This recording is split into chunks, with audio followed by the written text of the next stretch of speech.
Friends, I welcome everyone to the YouTube channel Diagnosis Putina. I thank our audience. I thank all those who gather in front of their screens, who, like us, eagerly want to collect information, analysis and figure out what happened, both in Washington, where President Zelensky and European leaders were present, and, of course, in Alaska, where Donald Trump and Putin met. Many people talk about the historicity of these events. Many people say that this could really end the war in the long term. But today we will figure it out. Is all this just propaganda and emotional injection, or are there really some very positive forecasts behind this? But before I introduce our guest today, before we begin our conversation, I urge each and every one of you to subscribe to the YouTube channel Diagnosis Putina. Be sure to leave us a like.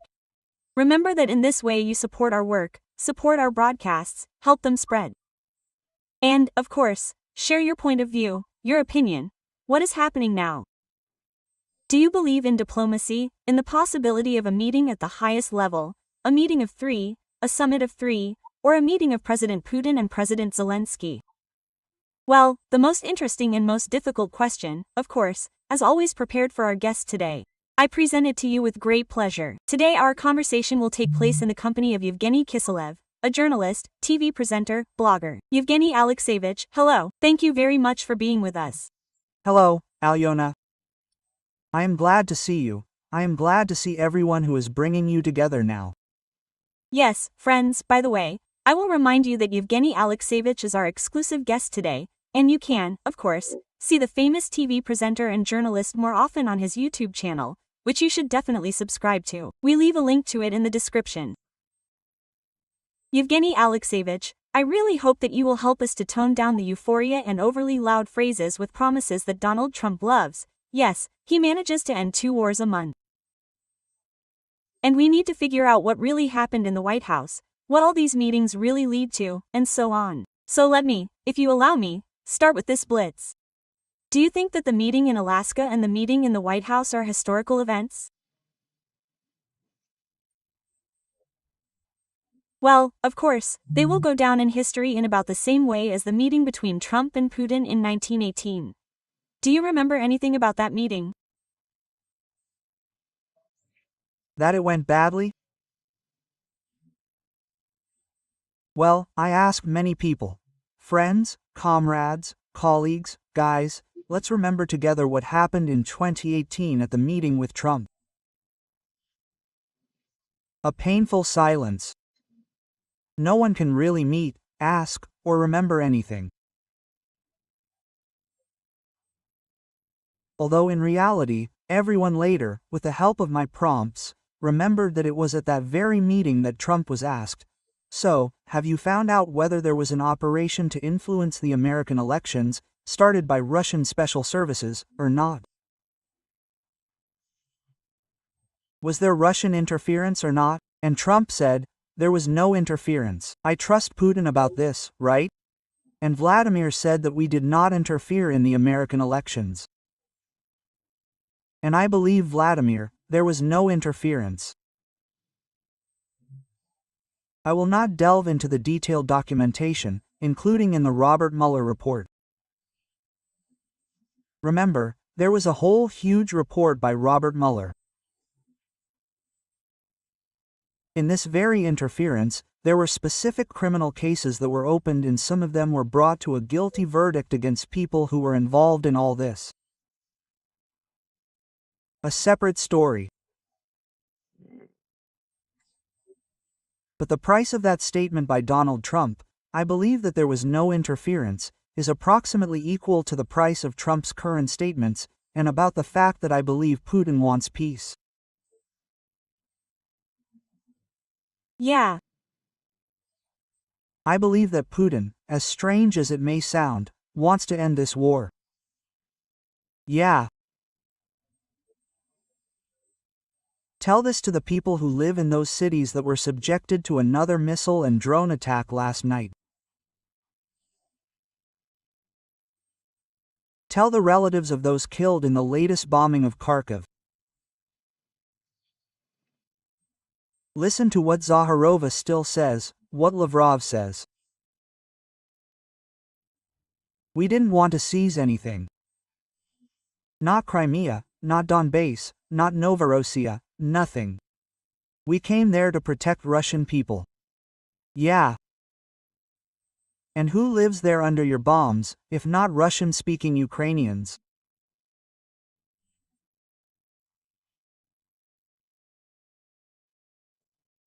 In Donbass, in Kharkiv, in Odessa, or everyone is now quoting the wonderful statement of the president of Finland Stuba, who said that in 1944 we managed to achieve a just peace and now we will achieve it.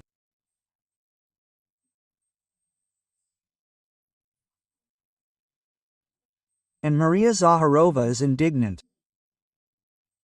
I don't remember her quote, but the point is, how can you even say such things out loud?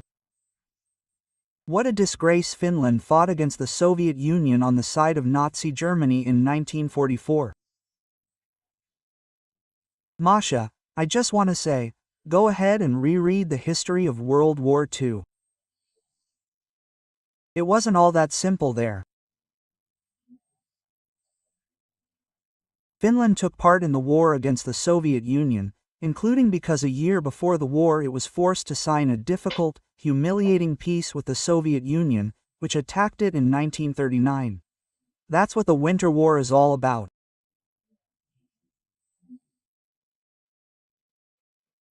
Oh, Allion. So many, they say, empty speeches and meaningless events.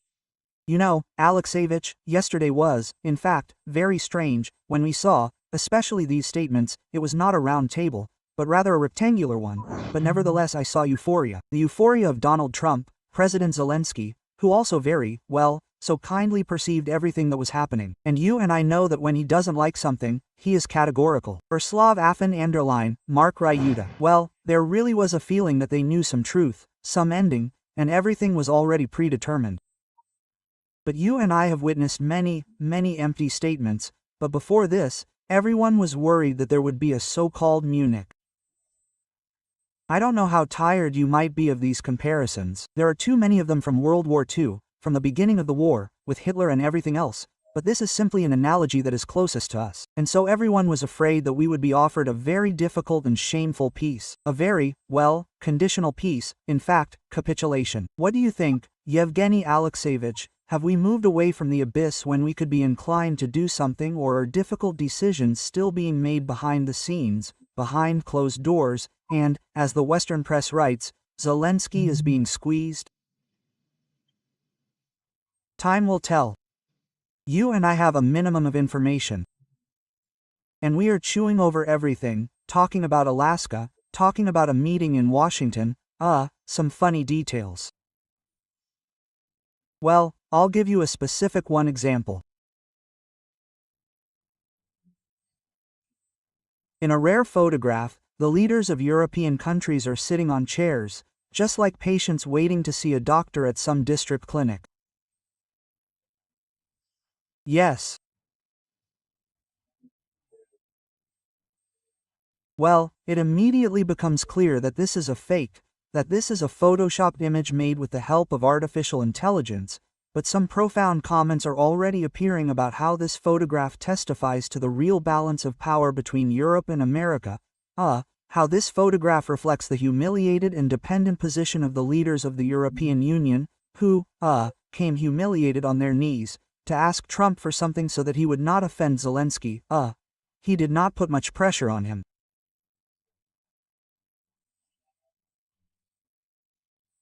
In fact, at the summit, everything happens completely differently.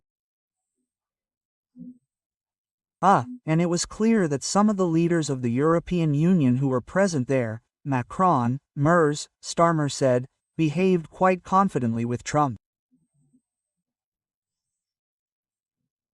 It is clear that there were elements of discussion and elements of controversy.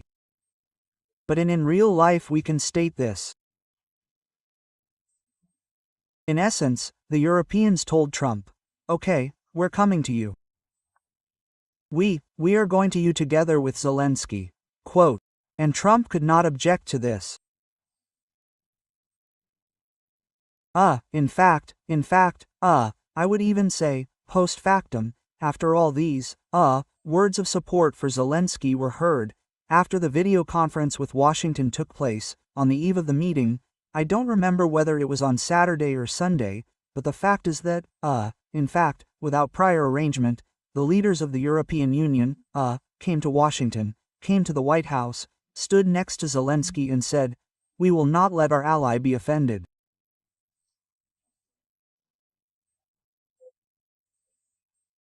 At the same time, we understand perfectly well that each country of the European Union, each NATO member country has its own difficult relations with Washington. Some leaders have strained relations with Trump. Trump is said to have a very positive attitude towards some. They say that he likes Starmer. They say that, George Maloney evokes exclusively positive emotions in him. They say that he loves President Stubov and Finnish, that he likes him, but at the same time for some reason, Trump didn't notice him, and started looking for him among those present. When he finally found him, he started joking about how he, had changed, how good he looked. Well, this is all, the icing on the cake, right? Well, what do we know about the meeting, the real meeting that took place behind closed doors in the absence of journalists between Trump and the Ukrainian president? Well, we can guess something about the map. Right? Here they were studying the map.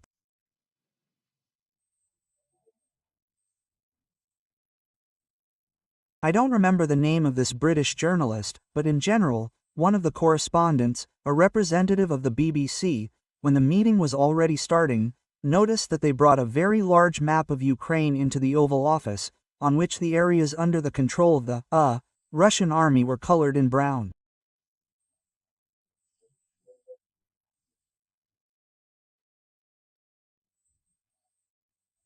And then the conversation started, then the statement of the British journalist, as if he was a participant in the negotiations, as if nothing depended on him. As if something depended on him. They had already become replicated by other telegram channels, other media, and almost as the ultimate truth. Now, with the help of this map, Trump will convince Zelensky to give up some territories. Now Trump will tell him that he has bad cards in his hands, that everything, Ukraine is losing the war, Ukraine is doomed.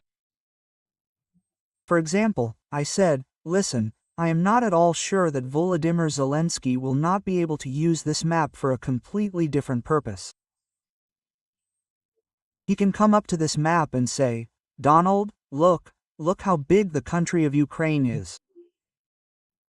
Do you even know that Ukraine is the largest country in Europe by territory? And look, only a narrow edge of this country, this territory is temporarily under the control of Russian aggressors. And please pay attention, this map does not show what part of the territory of Donbass they took under control with the hands of their proxies during the previous stage of the war. The war did not start in 24, not in 22, but in 14, and continued with varying intensity over the next 8 years. And these Russian proxies, and sometimes Russians, as it was, for example, in Debaltseve, when you know about the Minsk agreements. The Minsk agreements were signed in much the same way as the Russians are now trying to negotiate with us. With one hand, they are discussing something there in diplomatic negotiations, and with the other hand, they are conducting military operations. And then these same Minsk agreements were actually imposed on Ukraine under the threat of a military catastrophe in the Debaltseve area. And since then the war has been going on, there have been 19 attempts to establish a truce, there have been 19 attempts to cease fire. Do you know how long the longest ceasefire lasted? Only 40 minutes. This is a historical fact. And so it was violated all the time. And, by the way, Observers were introduced, representatives of the OSCE, who could do nothing about it. They tried to control the implementation of various points of the peace agreements, the so-called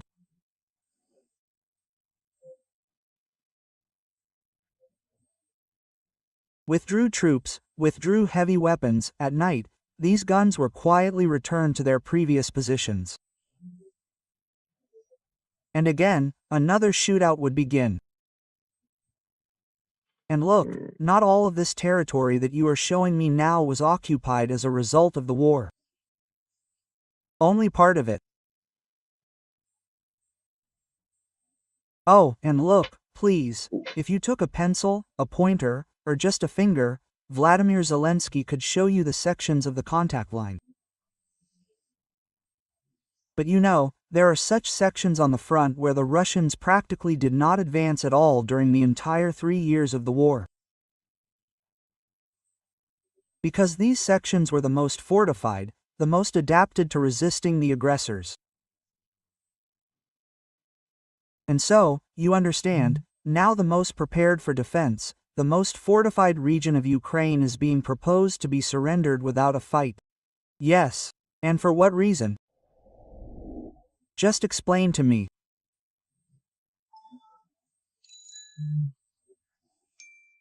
You talked to Putin, because he probably presented you with some arguments as to why, in fact, we should give up these 30% of the territory of Donbass, because he declared Donbass part of the Russian Federation.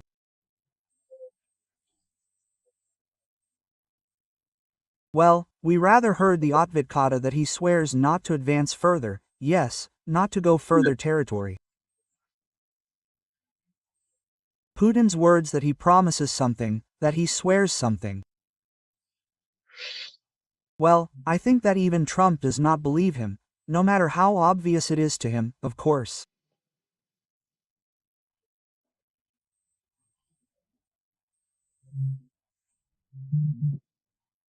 Look, if you look at what we have in the bottom line, in the messages, well, I'm not talking about Telegram channels or some online media outlets that are trying, well, let's say, to maintain such a strict information style of presenting news.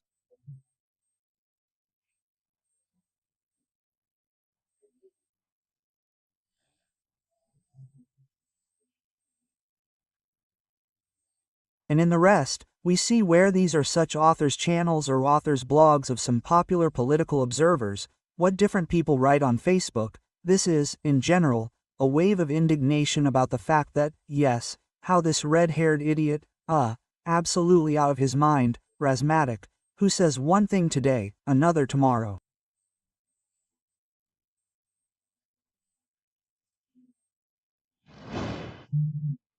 Allowed himself to roll out the red carpet for this a bloodsucker, a war criminal, a dictator and generally the most vile person, Vladimir Putin.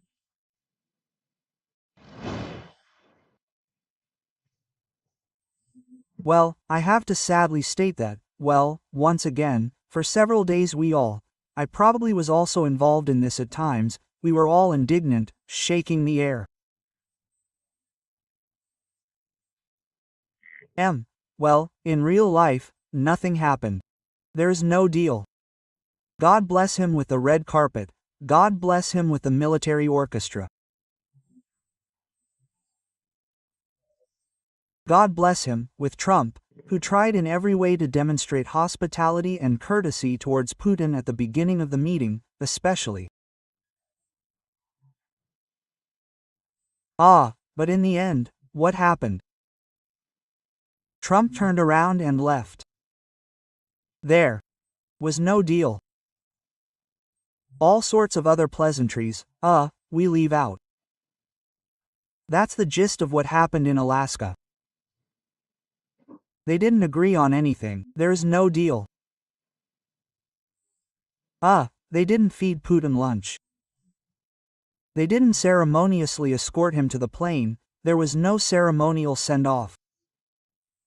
They said, apparently, at some point, Vladimir Vladimirovich, the President of the United States asks you to leave the territory of the United States of America. And I wanted to lay some flowers at the graves of Soviet pilots. You have a cemetery here. I was promised that. Okay, please, here are 15 more minutes. Please, flowers on the plane and go home. Yes, let's say that the plane was also refueled for cash, because there are sanctions and no exceptions were made. Oh, well, we can also tell you about the mirror cards, with which journalists and other people who arrived to cover the summit ran to go shopping. Here, but the shopping was a failure, because they were amazed to find out that, it turns out, mirror cards do not work in America. Well, I understand, Evgeny Alexeyevich, it seems to you that this is petty and insignificant, because we are talking about global things. This is true, but you remember that Ukrainian journalists, we are also engaged in anti-propaganda. And so each once, when the Russians are trying to show that the flight to Alaska is a big victory, Trump accepted this as a victory. Here we are under sanctions, and we need to ground them, bring them back and say, no, wait, friends, everything was different. You were sent there not to a banquet, not to have fun and go shopping, but on business. You did not say, yes, you did not agree to anything, you were really asked to go back, because otherwise it will turn out that only the Russians convey this atmosphere of the Alaskan events, and, therefore, they are like all the D'Artagnans in everything. No, not D'Artagnans. No, in this sense, of course, I am ready to agree with you. We bring some benefit when we ironically laugh at the various circumstances of this meeting.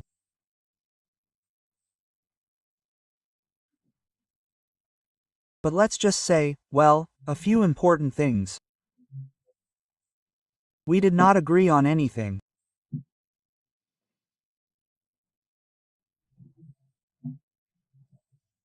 Well, since Trump really did roll out the red carpet, really did show some minimal honors there, gave Putin a ride in his limousine somewhere, supported him by the elbow, didn't call him a made-up earthworm, didn't give him a verbal dressing down, saying, Vladimir, you're a criminal, right?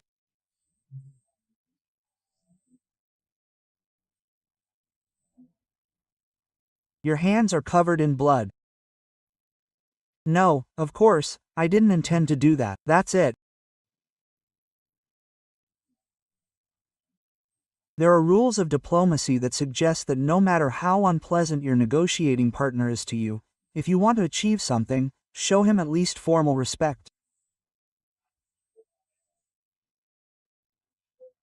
At least show him cold, but signs of attention.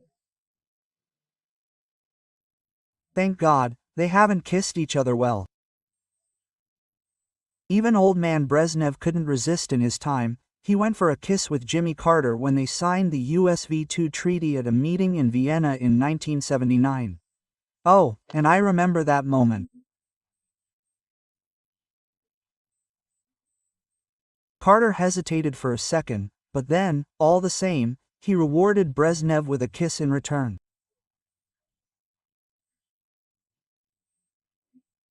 But, you see, after that kiss in Venago, the Afghan War began. The United States imposed sanctions against the Soviet Union.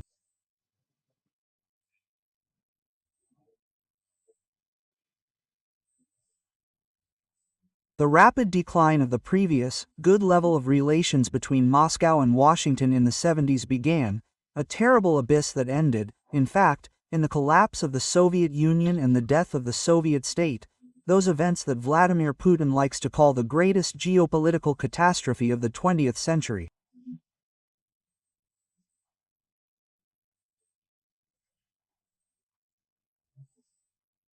And I can say to this that for me personally and for many other people it was a great holiday when the Soviet Union fell apart.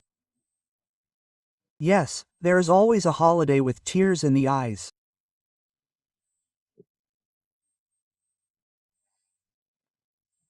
And, of course, the collapse of the Soviet Union was accompanied, let's be honest, by human dramas, even tragedies at times, but I was still happy for the Ukrainians, for the Estonians, for the Lithuanians, for the Latvians, for the Armenians, the Georgians, the Azerbaijanis, who gained national independence, and I was happy for the Kazakhs, and for the people of other countries, which we then called Central Asia, now we call Central Asia.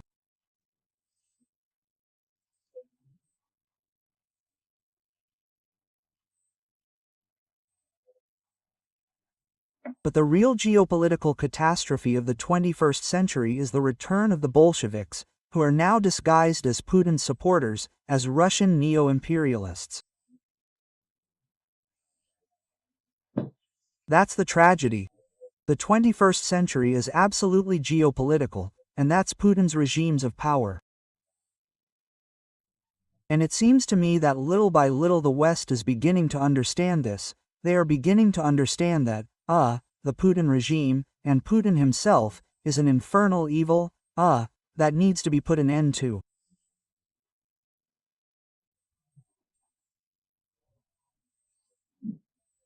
The task is much more difficult, complex than the liquidation of that infernal evil that was the Hitler regime in Germany in the 40s.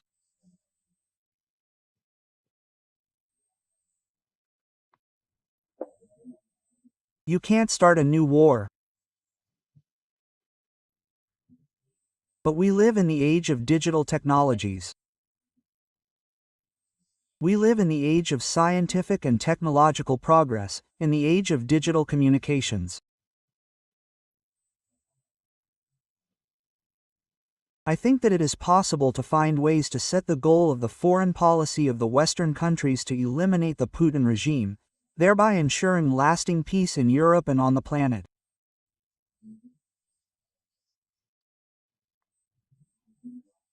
The only serious threat to peace today comes from Moscow, not even from Beijing.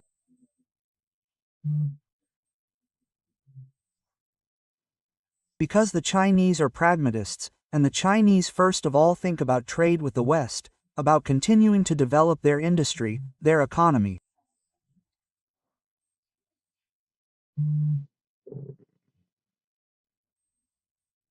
I do not believe that the Chinese want a new world war with the global West or the global North, just as I am sure that both the Europeans and the Americans will be able to come to an agreement with the Chinese, but they cannot with Putin.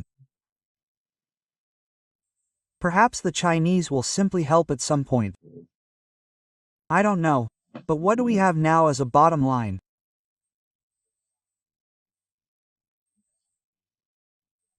As a bottom line, we have the negotiations that took place in Anchorage, Alaska, which ended in nothing, which ended only with Trump organizing a meeting with Zelensky and the leaders of the European Union in Washington, which, judging by everything, also ended in an unclear outcome.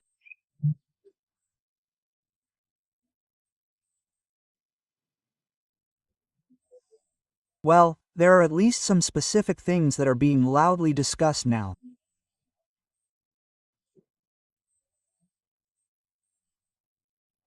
We will provide strict security guarantees. We will work on a system of security guarantees for Ukraine for the period when the war is stopped, when the negotiations begin. Well, yes, they promise that within the next 10 days they will develop a certain plan with security guarantees, and we will see them. Yevgeny Alexeyevich, but essentially a meeting between Putin and Zelensky is also being announced. Yes, you know that yesterday during these negotiations in the White House, Trump called Putin, and Putin seemed to have agreed to this meeting. Do you admit, I won't ask here whether you believe it or not, but do you admit that this meeting could really take place by the end of August for 2, then for 3? And do you have any expectations, in the sense that you know for sure that our views on ending the war, to put it mildly, do not coincide? The cannibal wants to eat his victim to the end, to occupy to the end, and not stop somewhere in the middle. Therefore, this summit and this meeting, they seem realistic to you.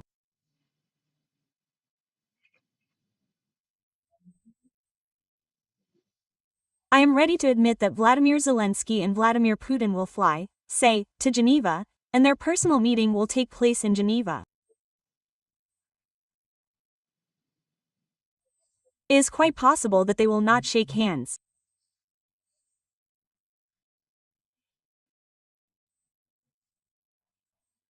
And it is quite possible that specialists in diplomatic ceremony and protocol, employees of the relevant protocol departments or departments of the two foreign ministries will be able to organize the meeting in such a way that its participants are relieved of this need to shake hands.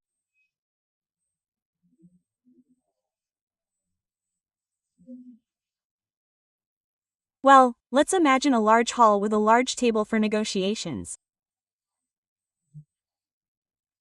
And at some point, the delegation comes from both sides to this big table.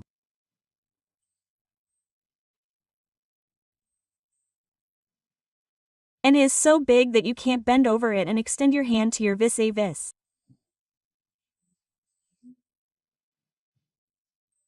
They will think of something. They will talk about something, stand and disperse, come out to the journalists, each one separately saying, "We couldn't reach an agreement. Our positions are too far apart."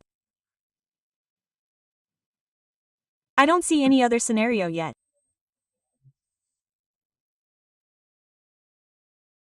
That is, it turns out that the idea itself is mythical, but one way or another, you know that the question is being raised. This is, perhaps, such a Yevgeny Alexeyevich and $1 million question, and the final one. One way or another, they are going to spin the topic of territorial concessions, given that the country that was attacked must concede, the country that bears and pays the highest price for this war. And, apparently, they have moved away a little and abandoned the idea of a fair peace. But President Zelensky made it very clear yesterday that no one is going to give in to Donbass or leave Donbass. That is, it turns out that most likely, even at the start, even before the summit, before the meeting itself, it is already obvious that there are no points of contact. I always leave a small chance that some kind of scene is being played out before us, yes, and President Zelensky, who says one thing to Trump, but then something else, what he may actually think, says publicly. Okay, let's fantasize. After all, you and I are not government officials, not professional employees on the staff of the Ministry of Foreign Affairs, and not even employees of state media, but, if you like, irresponsible video bloggers, who, if you ask them, are responsible, very responsible. Well, nevertheless, I will allow myself to fantasize. Putin and Zelensky had a good meeting. And, Putin says to Zelensky, "So, okay, you give me Donbass. And only then will we start talking about everything else." You understand what Zelensky might say to, "Okay, fine, but how do you imagine this, Volodya? Here, I'm giving you Donbass. Describe to me how this will look.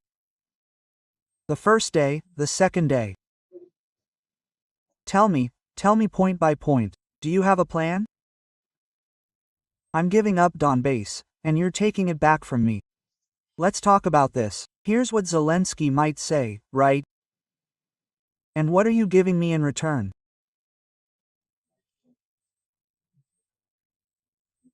Do you want me to give you 30% of my territory in exchange for you promising to start negotiations on the fate of other territories?"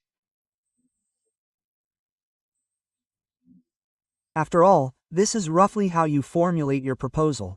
Ukraine leaves Donbass, and we promise to start negotiations on the fate of other territories. And what territories are you talking about? About this summer cottage village in the Dnipropetrovsk region, which you temporarily captured. Okay, let's listen. Come on, is this a serious conversation? Yes, about several thousand square kilometers in the Sumy region and in the Kharkov region, but this is an unequal exchange. I'm not even talking about the fact that you are suggesting that we exchange ours for yours. Well, go ahead and cede us some territory. I don't know, we also have territorial claims to certain parts of the Russian Federation. In fact, historically, Kuban is ours. Have you heard that the Kuban Cossack army arose after Catherine resettled the Zaporozhian Cossacks there, to Kuban? Have you never been there? Have you not noticed that people speak a dialect of the Ukrainian language there, in the villages, in Kuban? And the same thing happens in Stavropol, yes, and part of today's Rostov region was once part of Ukraine. Well, let's at least talk about some kind of equal exchange and then, Okay, fine, let's say we leave this territory, that you are talking about in the Donetsk region. Okay. We need a year for this. We need a year for this. And we need investments and your reparations for this. You destroyed cities and villages in our Donetsk region for billions of dollars. So pay this money, please, and we will use this money to build new cities, where we will resettle the current residents of this part of the Donetsk region that you want to occupy. After Bucha, after Irpin, after Borodyanka, they will not stay there. They know perfectly well what your thugs will do to them when they enter there. Let's discuss, in the end, how this will happen, what kind of regime. There, they probably need observers who will monitor how we leave and you come, some kind of demarcation, some kind of neutral military police units. Do you want to propose a Belarusian or the Chinese for this role? We will immediately agree on this. We are absolutely not ready to talk seriously. So give us, please, and I will talk to the Europeans about this, that we need billions of investments for that, to essentially move part of the country from the right bank of the Dnieper to the left bank of the Dnieper to the right. We need to build cities for civilians, infrastructure. We need, in the end, and this is the main thing, to build new defensive structures where the new line of combat contact will be.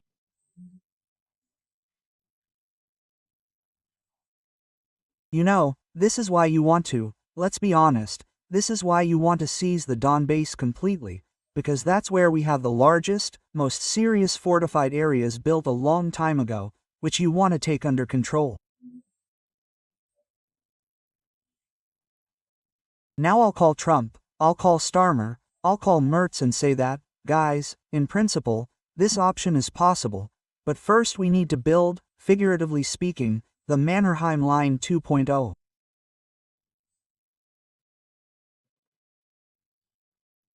There on the border of the Dnieper, more precisely the Dnipropetrovsk and Donetsk regions, so that you don't go any further.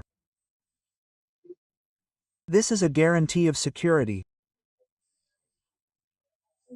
This is our army, armed with modern weapons, which will supply and planes, and tanks, and long-range missiles. And we are already talking about this.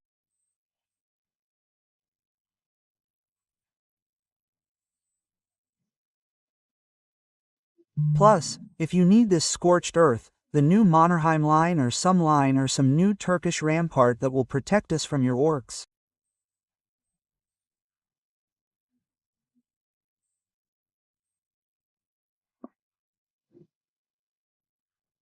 Well, listen, I can say this, these are all my irresponsible fantasies. I think that it will not come to these conversations, but, in principle, I am absolutely sure that it would be possible to make a very beautiful diplomatic move.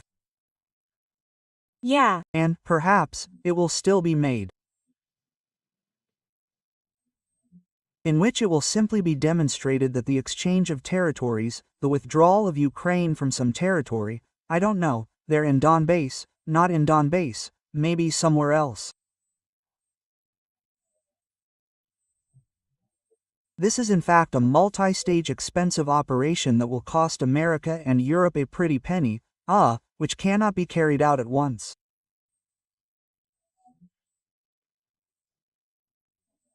And thus prepare, if you like, a deeply echelon political and diplomatic defense of Ukraine. To say, okay, fine, so, let's not throw words around, but let's face it, what is a territorial exchange? It is a military diplomatic or diplomatic military operation, which can only be carried out over the course of a year, or maybe 2 or 3. Unless, of course, you want, for it not to be accompanied by a new royal policy, a new humanitarian catastrophe.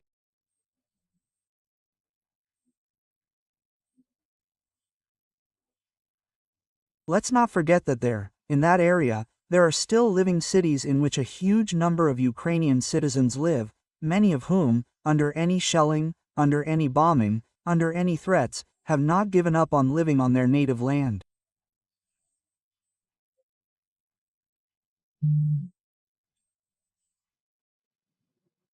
And the transfer of these territories to Russia means a humanitarian catastrophe for them. Let's discuss this too. Starmer, Merz, Meloni, Macron, are you ready to allocate additional funding for a project called the Territory Exchange?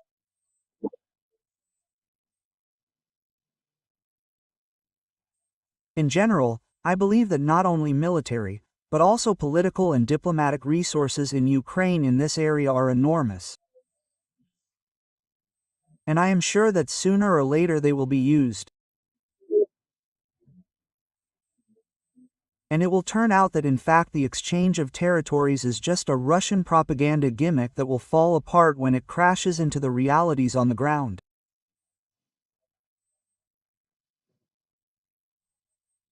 Yes, you said that we will fantasize as bloggers who can afford it there. But in fact, without preparing anything, you showed how crazy this idea is, which is really expensive and difficult to implement, and that, well, at the moment it is an absurd idea. It is worth nothing. Nevertheless, in the context of events after yesterday and the events of last Friday, we will follow what will happen, because on the one hand, Moscow does not seem to be saying no to all proposals, but the most important thing is, yes, where will all this lead? And we are analyzing them point by point. Well, as they call them in the West, these historical events. Thank you very much, Evgeny Alexeyevich, for explaining this to our viewers today. I am sure that many are wondering, what is going on? Is this really the end of everything in a good way? And it seems to me that today you, cleverly made it clear with your arguments that we are still in the middle of this story. Thank you very much for accepting our invitation today. Thank you, Elena. And now I am addressing your viewers who are not yet subscribed to my channel. Please subscribe, you will not regret it. This is the pure truth. Yes, friends, the link is in our description. We are leaving the YouTube channel, the author's YouTube channel of Evgeny Kиселёв. And a good selection of YouTube channels is like a good library. You must always think about who you listen to, who you trust. Thank you very much, Evgeny Alexeyevich. We were glad to see you. Take care of yourself and see you later. Likewise. All the best, friends. Evgeny Kиселёв, TV presenter, journalist, blogger, YouTube blogger, was with us today. In fact, it is a difficult, voluminous topic, because there is a lot of populism, and fake news, and loud headlines. But we are here to try to figure out what is really going on. It is always very interesting to peek through the keyhole, to eavesdrop on what was actually discussed in the Oval Office and elsewhere, but we are collecting all the necessary information bit by bit. At the same time, I again and again call on all our viewers, of course, to write in the comments what you trust, what you expect and how you think we are approaching. Really, to the end of history, to the end of the war, or will Moscow, as always, and Putin, as always, screw everyone? Don't forget, friends, to leave us a like. Don't forget to subscribe to the Putin's Diagnosis YouTube channel. Here you will always find unique, exclusive information. And thank you very much for being with us today.